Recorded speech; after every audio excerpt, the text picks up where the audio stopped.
wanting you guys to be aware of all the awesome stuff you guys can basically get your hands on, I suppose, really.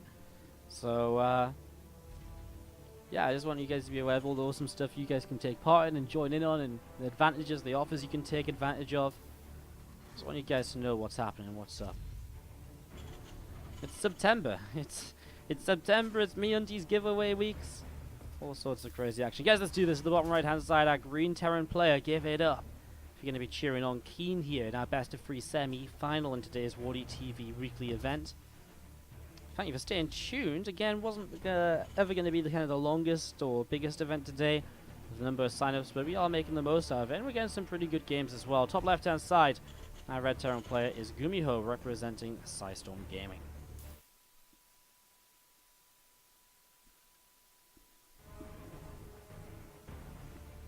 So setting up into this, looking to see what will happen, looking to see how things will go. Intrigued to see what the moves are going to be here in the TvT. We got a best of 3 and a best of 5 at TvT coming on up. This series will be backed on up, followed up by the winner against Alive, as we just determine who's going to be taking home their share of the $100 today. $75 first, $25 for second. No Maturino today. We're hoping to get Maturino back on track after Montreal. Can't you just watch VODs for free of those players? Yeah, of course, you can watch the VODs for free. The replays are just a better way for kind of learning the game, though, because the replays you can go through at your own pace, you can rewind a lot more easily, you can watch exactly from the player's point of view, for example, what they're doing, you can note down the build order a lot easier. It's just a lot nicer than having to watch from the VOD. You can also look wherever you want to look, rather than having to look where the caster or the observer is looking at the time. So, you know, so instead of getting to watch my really exciting observer in the first couple of minutes that everyone hates of the CC, you can go and watch the top right corner of Odyssey instead and be like, wow, this base is fascinating in the first 2 minutes. So much is going on. But it just allows you to kind of look around for yourselves. You know, in terms of actually watching the games, you know, VODs are generally better if you just want to watch for entertainment, because, you know, you can watch and enjoy. You can, you know, you get the casting as well, right? But for replay, you can kind of go through your own pace, and sometimes people like to watch it, but it's also kind of mostly kind of a learning process, or for learning processes. Those replays are really good for that, rather than the VODs. So it's very hard to get your hands on top level replays nowadays. Not a lot of people give out replays. Obviously, a lot of the casters do, a lot of the players that stream do as well, but players like Innovation, etc., they don't give out replays unless it's through the unless they enter events which give out replays. Unless you're like an Limo League supporter, you'll get the Limo League replays, for example. But it's something that over time is yeah, it's difficult to get your hands on them. You've got to generally support someone somewhere to get those replays, and obviously if you're enjoying the channel, you want replays too, and it's a good combination for you. Cyclone comes over here. It's a Reaper and a Cyclone against a Reaper, a Cyclone and a Hellion. And it is going to be the Cyclone Hellion which is going to win this out, as the Hellion does get the Reaper kill. And now you can start doing some damage to the Cyclone too. Trying to body block it in here. GuMiho going to try and take a little bit of an advantage on this. Trying to get rid of the Hellion so that he doesn't have to worry about it again in a moment. As we're going to be seeing that Hellion getting picked off. And, well, now triple Reaper of GuMiho coming over. But there is double Cyclone. Double Cyclone will do its job for now. And he will get rid of the Cyclone of his opponent, the Reapers. Ooh, actually grenades himself. And he does lose one right there. And that will be that. Again, the Cyclone Marine is going to move on up towards the upper high ground. We're going to see the couple of Reapers trying to move in, but KeeN is in position to deflect this. So far, we didn't talk much about the builds, but it's been pretty even throughout. I mean, a few extra units on the map right now from KeeN. In terms of what's been lost, not really too much difference between the players. It's just been a little bit more army supply. He's set up onto a reacted barracks, a factory in a starport, instead of a reacted barracks, a tech lab factory in a starport. So very little difference. CC's finishing at similar times. GuMiho's a little bit further ahead, and he does get a couple of SCVs ahead because of that.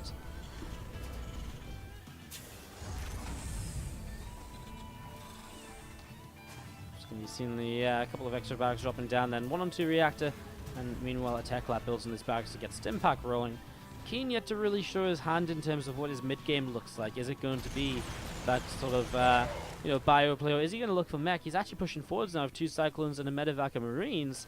This could actually be kind of dangerous. If he gets on top of that siege tank in time, this could be really deadly. I mean, one tank is going to drop, and all of a sudden these Marines are going to do so much damage with the Cyclones here too. 7 SCVs killed, and GuMiho is actually in trouble. Double Cyclone lock on onto the Viking, which will go down. It gets the Medevac at least. Hellion and Reapers come back home. Okay, these units of KeeN are going to get cleaned out, but look at the damage GuMiho has taken. He's already fallen behind massively in terms of number of units. And we're going to be seeing the units finally getting cleaned out, but again, GuMiho lost units and he lost SCVs. Now 4 workers behind. Stimpack and +1 attack coming up from GuMiho here. Continuing to get ready to go. Meanwhile, another drop will come across the map. This time with a tank and 4 Marines. I feel like it'll be a bit harder to do damage now as we set up in towards this.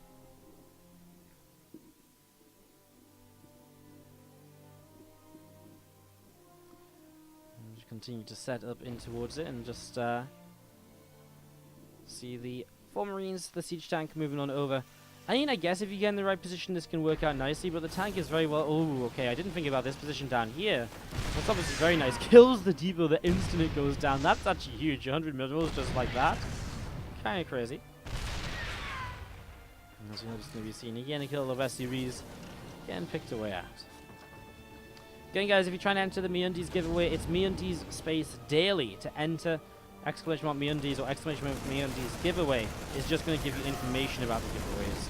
KeeN will win this small fight here. GuMiho again just struggling to get back into a decent setup right now. He does have a much faster Stimpack, by the way, though, and he does kill off this tank. And KeeN will get pushed away, but he has got a third CC building, and that's where his advantage is going right now. Still 7 workers ahead. And just setting up into this. A few SCVs actually going down to a Viking, which just landed in the back here to try and get one more worker, but that will be that for now. Medevac comes back in, and GuMiho is still just gathering up to the top side of this here. Marine's going to try and land on this tank again. KeeN will go down. He'll actually just target down SCVs. Gets 1, 2 more. Again, just continued damage by KeeN, which has now pulled him overall into a 12-worker lead throughout this game. 12-worker lead, kind of crazy as this tank will unsiege. Medevacs, Marines, and tanks all gathering up together. I'm just looking to see what's going to happen next.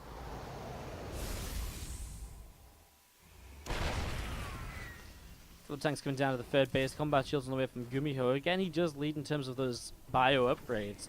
Although 1-1 is on the way already from KeeN, so he will eventually take the lead in that regard. And obviously, eventually, a stim and combat shields will finish up too.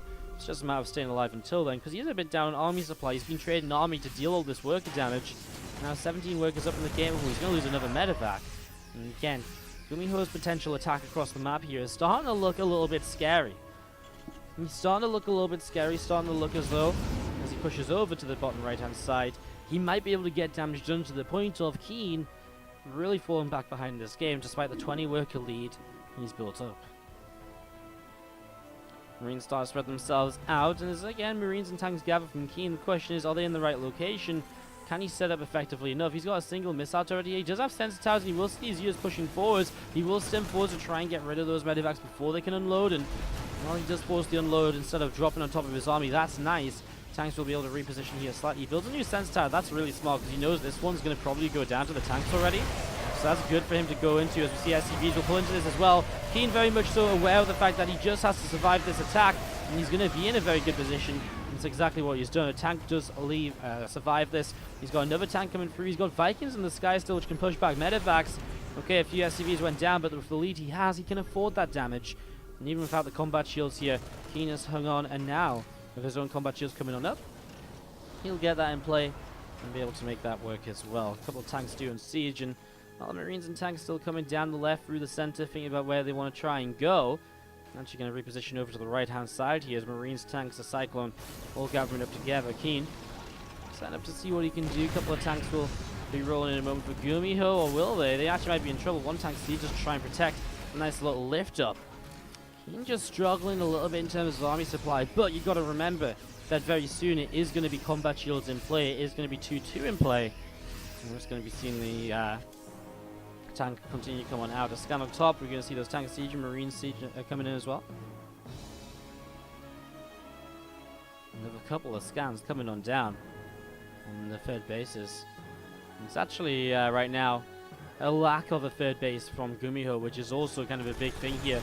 We've been seeing KeeN has maybe been having trouble kind of keeping up in terms of army supply or so, but obviously having a third base against no third base is kind of nice, but I don't understand what the hell this attack was meant to do for KeeN. Why did he attack into this? Why did he feel like he had to take this fight away from all of his siege tanks and all the rest? Originally, I could understand maybe he's trying to snipe down a tank or two, but now, almost out of nowhere, it becomes a push in that was really unnecessary. Wilson force now get one tank lift up back away to minimize damage. He's got Vikings here to control the skies. There's only one medevac left for GuMiho. He's been focusing on Liberator production, which is cute, but there is Vikings here, and those Vikings can do quite a lot. Still those Vikings in the sky patrolling between bases. You're going to see Marines starting to stim on forwards. You're going to see tanks firing away, though those Marines do not stand much of a chance. And that's the thing. KeeN's defensive position is still looking good. However, here's the Liberators to try and break through that. 2 tanks lifted up and relocated, though. Where did the Vikings go? Did they get picked off? If they did, that'd be huge. One Liberator will get taken down, but it costs KeeN some Marines again. And we sort of said GuMiho is going for this very aggressive play. And, well, now there's Liberators actually coming up here as well. SCVs will pull on in. Tanks will siege. KeeN? Has he got this? Is he going to be able to do it? He's going to have his Liberators. He's still picking off Marines, but he loses the fight, I feel. He's got 1 tank left over against the tanks, so if GuMiho's still pushing in, I don't believe GuMiho is going to win this game. I don't believe he's going to win this game. What on earth has happened here? 3rd CC is going to be taken down. I can't believe it. KeeN. This fight up here was the throw of the game. I have to say, like, he was, KeeN was so far ahead. He was looking fantastic. He was looking brilliant. And then all of a sudden, here we are. GuMiho was just able to push in, completely shut this down. And, oh, man. KeeN just really messed up the fights. He had 2-2 on the way. He had so much going for himself. He just didn't need to push in and take a fight too early, and it's exactly what he did. Not just did he take a fight too early, he took a fight without his siege tanks. He took a fight in the middle of nowhere. None of it made any sense at all, and now, I mean, Marine Stim, he still has the 2-2 advantage against 1-1. And other than that, I mean, well, I mean, there's the chance to lift up the main to relocate as a 3rd. That's okay then. I mean, he'll be down mules, but it's manageable. It's just the fact GuMiho now is on the triple base. He is going to be able to have the economy he needs to kind of fight this. There is, again, the upgrade advantage is kind of huge, though. And KeeN right now does have tanks in position. Push GuMiho's army to the right, but now GuMiho going to set up a drop, and that's going to be something else they're going to have to set up.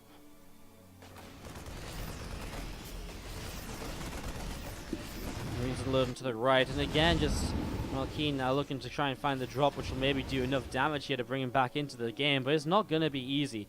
He's going to need good tank position. He's going to need to kind of get a heads up, even on the Marines, which he has an upgrade advantage on. He's going to need something to make up for this. Now, there is a lot of units on the map from GuMiho, a lot which isn't actually, immediately in position. As he begins to unload, tanks will siege. He'll push into this position, it seems, and again, he'll try and make use of the 2-2 upgrades, but that tank siege is up in time to protect, and now, all of a sudden, we see these Vikings targeting down medevacs, and it begins to get a little bit messy. Okay, it's a nice position for KeeN, but it's clean, GuMiho can clean this up. He can defend against this. We're going to be seeing the army of GuMiho again set up to actually be able to engage on in. The tanks and siege, and KeeN may try and lift him back away, but the Vikings pick off 2 of the medevacs. They're going to get maybe a 3rd as well. For the tanks inside, they do. KeeN have game number 1 in the bag, and GuMiho has managed to steal it away from him. KeeN, some mistakes were made, and GuMiho showing us why he is a player who's been a GSL champion this year, who's been into the GSL further rounds a lot, whereas KeeN has not had the best of years in comparison. GuMiho just a level ahead in terms of being able to control situations and to make the right decisions consistently throughout the game. Sounds like I'm kind of shitting on KeeN a little bit, but I mean, you've got to, not shit on him, but like, I'm just trying to express that he was so far ahead, and GuMiho, did everything right, whereas KeeN did everything wrong. And it's a combination of those things, that GuMiho did the right things and KeeN did the wrong things, that allowed GuMiho to come back into this. And now we're going to see GuMiho pushing in. KeeN's not even going to give him the fight. It's going to be GG, and GuMiho will take game.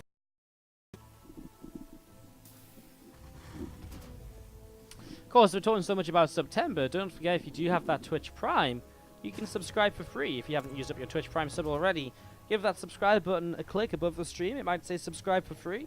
You can click it, and then you get all the benefits of subscribing free of charge. It's amazing. They even applied September to Twitch Prime. Instead of subscribing for free, you can subscribe for half price of subscribing for free. You can still subscribe for free. Isn't that mental? Insane. Do check that out if you've got Twitch Prime. You're not already a sub. Maybe you haven't used your Twitch Prime sub. We'd be happy to have it. We just broke through 200 subs again the other day, and super happy about that. Our next goal is 250, but really 300. We want to unlock more emotes. And so our next sub emote unlock is going to be 300. And that's going to be about 89 sub points away. So obviously sub points are kind of subs plus the kind of higher tier subs. So tier 3 sub counts as 6 subs or 6 sub points. A tier 2 sub is 2 sub points and normal sub is 1 sub point. So 89 subs for new emote. I'm going to be pushing for that. I feel as though with September on our side and what's coming up for the rest of the month, we really can do it if we find enough to cast for the month. So fingers crossed, here's hoping they can maybe get something going. Maybe we can, if anyone's, I always say this, guys, like, if you guys ever want an event run, by the way, and this isn't me just trying to grab money or anything, but honestly, if you guys have ever thought of a cool event that you might want to see run, and you have some money you'd like to, you know, put in to sponsor it, always feel free to reach out to me as well. I'd always be very happy to run events for you guys if you guys can provide the prize pool and cast it, etc. You know, if you guys want to see, like, these two players, I can probably set it up or try my best to. So if you ever want to see something like that, then, you know, let me know. You know, I'd be happy to do something for you. Always happy to make your StarCraft dreams or wishes a reality, as far as we, you know, as much as we can. Thank you very much, JJennis187 coming in for the donation just there.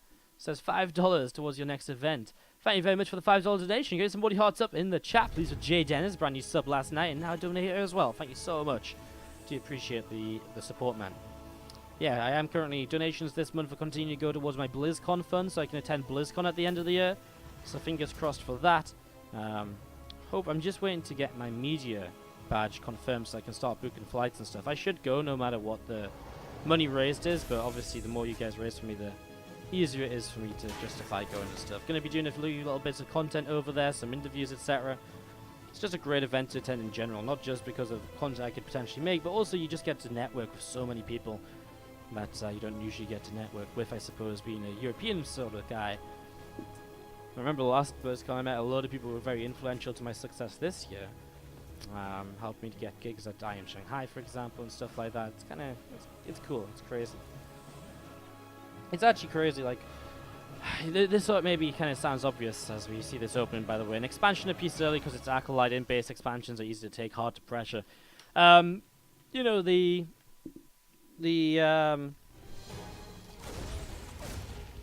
what was I about to say? The more events you go to, I really found this, the more events I attended and the more I got to know a lot of the community figures, the more I actually had success in the community as well, because if other community figures are there, and like, for example, Roddy. Before I met Roddy at a few events, like, we didn't really have much of a relationship or friendship or whatever. Now Roddy will actually help me to promote stuff. He will help me to, like, you know, he'll tweet about me, he'll host me and stuff, and it actually goes a long way towards being a success. So if you ever try and become a streamer, make friends. Make streamer friends. But get yourself, you know, try and make yourself known. Don't be annoying, but, you know, be a regular face. Be someone that people recognize so that you can get that sort of benefit. Wouldn't mind, we'll go off here. He actually gets out with more than I thought he would in these early stages. I was also about to say, just as well, that I am going to be running an event in about a week and a half or so. It's going to be super exciting and super awesome. It's going to be a lot of players getting invited to it. And if there's any players you guys want to see, it's got a large prize pool as well. So we really could get, but you know, pretty much any player you guys want to see. So if there's any players you want to see in an event, let me know who you guys would invite, and we might send an invitation their way based on if they get some love in the chat. Sorry, I've been talking about, I don't know what's with me today. I've really been talking about everything other than the games for longer than usual.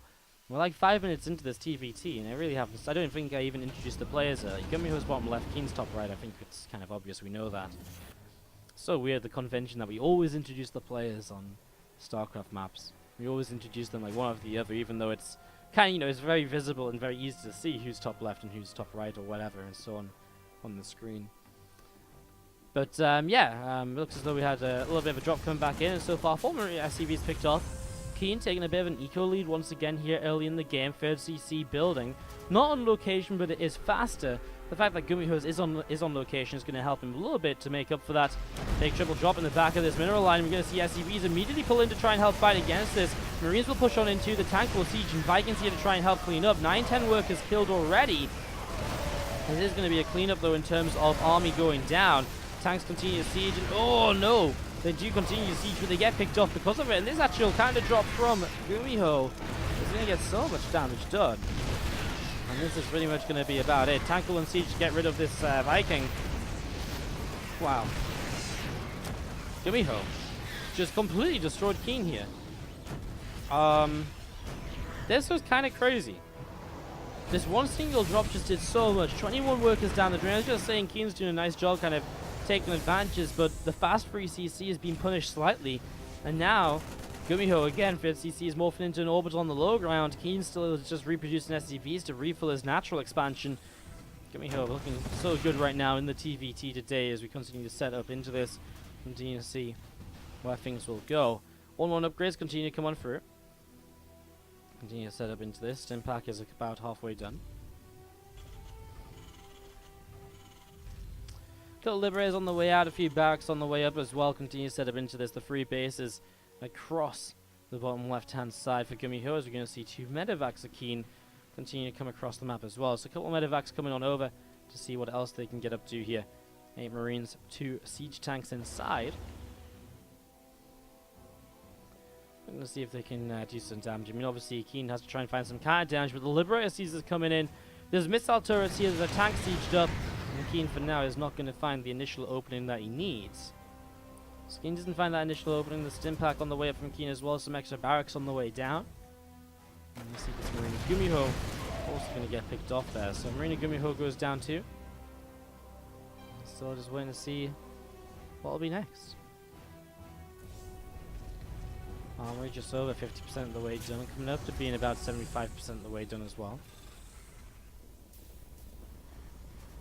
This orbital lift's going to land down on the third base also. A few Marines, siege tank, moving around, and again, 2 medevacs move onto the map. 16 Marines inside, see what they can get up to.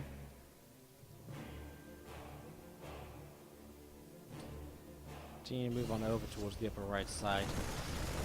Liberator sieges up but just get taken down. Marines getting rid of that pretty easily. And again, it's KeeN doing something to stay in the game, but the problem is staying in the game isn't the answer to his problems right now. Finding a way back into the game is going to be the answer to his problems right now as we continue to set up. Go, Marines is going to drop one down. I mean, before missile turrets finish as well. Before missile turret finishes, goes down almost instantly after. That's 200 minerals basically wasted here. They didn't achieve their job of stopping this drop because they're just seconds too late. And now Depot's going down as well. Marines will just sit here and just continue to pick away what they can. A refinery again. GuMiho, the more damage he does, the more he just takes the lead. He's already in a lead, so he's just building into more of a lead right now. Again, he's not even that eager to like keep on, sticking around. He even just backs away with this drop for now. So backing away, content, happy with how things have already gone for himself. These few Marines unloading and getting ready to roll once again. 2-2 upgrades coming on through. Combat shields will finish very soon for GuMiho, and as that finishes up, we'll give him some opportunities to keep on going. As we're going to be seeing the siege tank, another one just sieging up on the main base. Combat shields are still on the way up as well, and again, this army of GuMiho pushing through in towards the center. 16 more Marines, obviously, from the drop will be able to join up as well.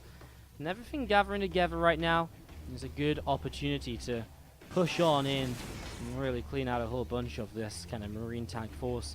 And maybe, I mean, again, maybe just end the game, right? We know we're in that sort of position. And as we see, pushing forwards, medevacs, Marines, and tanks. GuMiho, and he gets rid of a Marine there right away. There's one more Marine in the center. Scans go down on the natural and on the third base. Obviously, GuMiho wants to think about what best position for him to attack. He probably will just stim into these tanks. It may not seem obvious, but with the Marines out of position, he can get rid of a lot of them very quickly. He's also fighting combat shields versus no combat shields, and KeeN doesn't even stick around to see the end of the fight. He got, he really